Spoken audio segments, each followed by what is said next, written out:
ছাতা মাথায় নিয়ে বেরিয়ে পড়েছি। এখন বাজে সকাল 6:15, আর 6:15টার সময় দেখো বেরিয়ে পড়েছি। সেই কদিন হয়ে গেল বৃষ্টি বৃষ্টি, আর আজকে তো পুরো রাতে থেকে একদম শুরু হচ্ছে।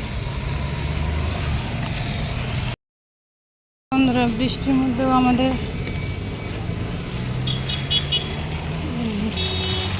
পরিমাণে বৃষ্টি হচ্ছে। সেই রাত্রে থেকে কয়দিন হয়ে গেল, আর ভালো লাগছে না গো বৃষ্টিতে। এক তো বাড়িতে অসুস্থ স্বামী ছেলে শুয়ে, এই বৃষ্টির মধ্যে কাজে আসতে হয় বলো।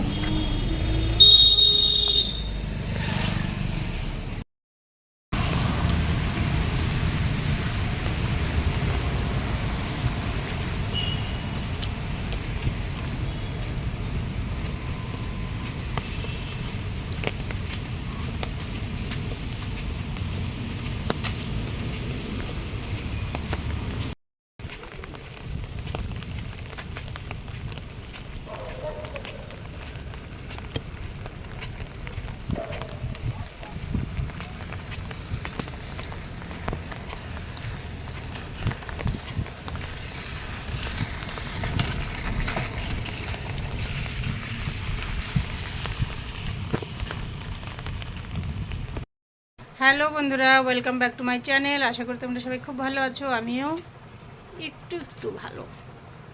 কারণ এই যে কালকে থেকে এত পরিমাণে বৃষ্টি, আর জামা কাপড়গুলো ধোয়া হয়েছে বোনের মেশিনে, তো কোথায় মেলে দেবো কিছু বুঝতে পারছি না। দেখো আমার ঘরের ব্যাকগ্রাউন্ড পুরো চেঞ্জ হয়ে গেছে। এই দেখো জানলাতে শাড়ি মেলেছি, এই যে পর্দা লাগানো ছিল যে এখানে শাড়ি মেলে দিয়েছি। আবার এই দেখো ব্যাডের উপরে শাড়ি মেলে দিয়েছি। এই যে দিদির বাড়ি থেকে স্ট্যান্ডটা নিয়ে আসলাম, স্ট্যান্ডের উপরে জামা করে মেলে, যে উপরে ফ্যান চালিয়ে দিয়েছি। রাখার তো জায়গা নেই, এটাই দেখলাম বেস্ট জায়গা, তো এখানে রাখলাম। তো এই যে মেয়ে স্কুল থেকে ভিজতে ভিজতে এসেছে, সকালে বললাম ছাতা নিয়ে যেতে, কোনো কানে লাগাই না, বলে কি আমি যখন আসি তখন বৃষ্টি হয় না। আর এই যে ছেলে তো অসুস্থ, কালকে জ্বর এসেছিলো, আজকে জ্বরটা আসেনি না রে। এখন কীরকম দেখি দেখায়, কাজ থেকে আসে দেখিনি। এই যে জামা কাপড়ের পেছনে পড়েছিলাম, এই যে ঘরে পুরো লুক ব্যাকগ্রাউন্ড পাল্টে দিলাম। তো দেখো এইদিকে গামছা মেলে দিয়েছি শুকানোর জন্য, এখানে বিছানার চাদর কোথায় শুকাতে দেবো বলো। তো এই যে এইমাত্র এলাম, আর এখন বাজে 12:30, মানে 12:25 বাজতে চলেছে। আর দেখো আমাদের এখানকার অবস্থা।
তো চলো আবার তোমাদের সঙ্গে পরে কথা বলছি, আগে কিছু খেয়ে নিই, পেটে কিছু না গেলে না কাজ হয় না। কাজে থেকে এসলাম, আজকে সকালেও খেয়ে যাওয়ার সময় পাইনি, একটা পাতলা ছোট্ট রুটি জাস্ট মুখে দিয়ে চাবাতে চাবাতে চলে গেছি। আর এখন খাবো, রুটি বানিয়ে ধুয়ে গেছি, এখন খাবো ভাত, এখন খাবো না, ভাত খাবো ওই 2-3টার দিকে। এখন খাবো রুটি আর চা। চলো আগে দুধ নিয়ে আসি নিচে থেকে, দুধ নিয়ে আসলে মেয়ে চা বানিয়ে দেবে, আজকে মেয়ের হাতের চা খাবো অনেকদিন পর। তারপরে তোমাদের সঙ্গে আবার কথা বলছি, কেমন? সে বিদ্যালয়ে কি জন্য এসেছো তুমি?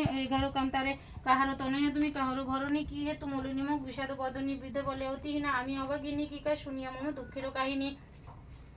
পিতাপতি ছিল মোর অতি ধনবান, সদা ছিল মোর ভাগ্যে লক্ষ্মী অধিষ্ঠান, সোনার সংসার মোর ছিল ধনে জনে, পুত্রবধূ গণমোরে সেবিত যতনে, পতির হইলে কাল শান্তি যত গৃহতে কমে কমে হলো তীরে হইতে 7 পুত্র 7 হারি হয়েছে এখন শতত বধূরা মরে করে জ্বালাতন, সহিতে না পারি আর সংসারের যতনা ত্যাজিব জীবন আমি করেছি বাসনা, নারায়ণী বলে শোনো আমার বচন আত্মহত্যা মহাপাপ নরকে গমন, যাও সতী গৃহে গিয়া করে লক্ষ্মীবত ও চিরে হইবে তব সুখপূর্ব মতো, গুরুবারে সন্ধ্যাকালে মিলি নারীগণ করিবে লক্ষ্মীর ব্রত হর্ষিত মন, জলপূর্ণ ঘটে দিবে সিন্দুরের ফোঁটা অম্বের পল্লব দিবে শিরে এক গোটা, ধূপদীপ জ্বালাইয়া রাখিবে ঘরেতে শুনিতে বসিবে কথা দুপালয় হাতে, মনেতে লক্ষ্মীর মূর্তি করিয়া চিন্তন এক মনে ব্রত কথা করিবে শ্রবণ, কথা অন্তে উলু দিয়ে প্রণাম করিবে, তারপর এই গণ সিন্দুর দানিবে, যে প্রচার মনে রেখো মর্তধামে লক্ষ্মীব্রত সার, এই ব্রত যারা মনে করে এক মনে লক্ষ্মীর কৃপায় সেই বাড়ি ধনে জনে, অপুত্রের পুত্র হয় নির্ধনের ধন, ইহলোকে সুখে অন্ত স্বর্গেতে গমন, যেবা পরে যেবা শুনে যেবা রাখে ঘরে লক্ষ্মীর ভরেতে তার মনোবাঞ্ছা পুরে, ব্রত করি স্তব পাঠ যেই জন করে অভাব রহে না তার মা লক্ষ্মীরও বরে, লক্ষ্মীর ব্রতের কথা হলো সমাপন ভক্তি ভরে বড় লও যাহা চাই মন,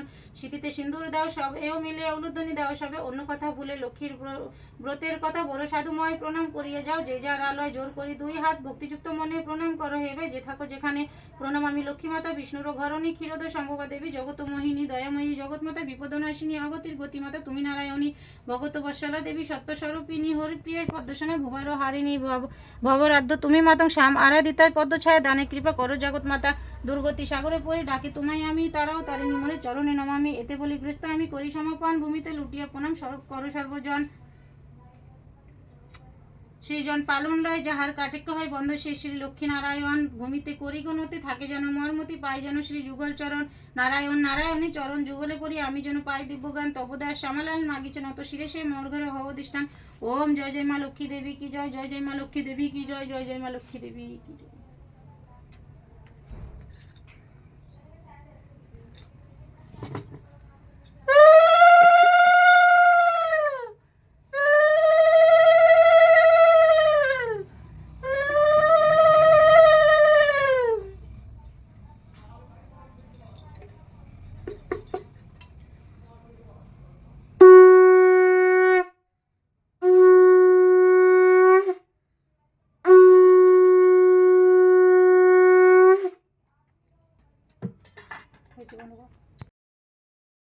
দেখো পুজো করে এই যে কাজে বেরিয়ে পড়েছে একদম রেডি হয়ে, সময় ছিল না 5-10 মিনিট বসেছিলাম তো ভিডিও করতে পারিনি, এখন করছি।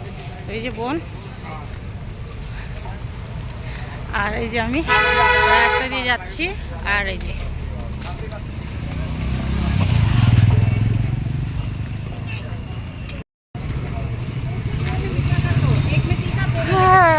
বৃহস্পতিবারে এমনি সময় মানে এমনিতে সময় পাওয়া যায় না, বৃহস্পতিবারে তো আরোই সময় পাওয়া যায় না। তোর কটা বাজবে?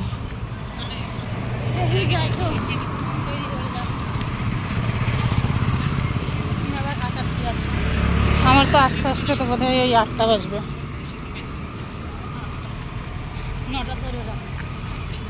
9টা বাজবো না,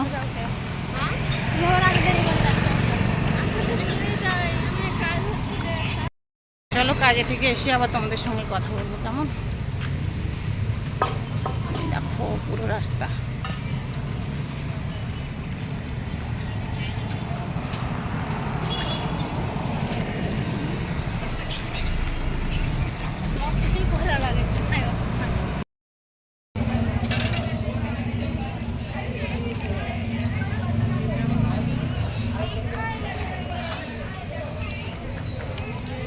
कर दो ना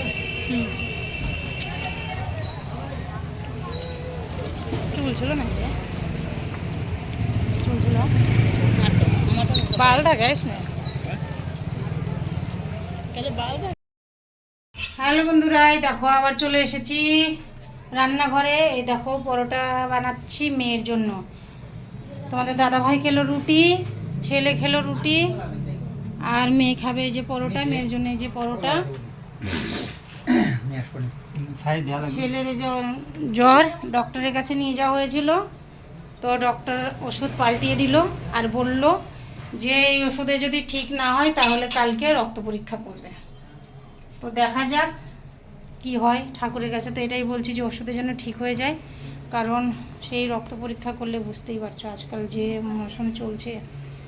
তো যাই হোক, ভিডিওটা এই পর্যন্ত। এখন কিন্তু বাজে যে 10:30 হয়ে গেল, ঘড়ি দেখা যাচ্ছে না রে। আর এই যে এদিকে বোনও কাজে থেকে আসলাম একসাথেই, ওকে টেনে নিয়ে এসেছি। ওই খাবি না রুটি? তুই? আমি খাবো না রুটি। তো রুটি খাবে না, ওর ঘরে পোলাও বানানো আছে, ও খাবে পোলাও। আর সারাদিন আমি খাইনি ভাত, এখন খাবো একটু ভাত, কারণ টক ডাল রান্না করেছিলাম আমচুর দিয়ে, তো সেগুলো খাওয়া হয়নি। তো এখন খাবো আমি একটু করে ভাত। আর চলো, ভিডিওটা আজকের মতো এই পর্যন্তই। সবাই ভালো থেকো, সুস্থ থেকো, আর এই মৌসুমে একটু সাবধানে থেকো। এই মৌসুমে একটু সাবধানে থেকো, কারণ সবারই অসুখ বিসুখ হচ্ছে। তো চলো, আজকের মতো টাটা, শুভরাত্রি, সবাই ভালো থেকো।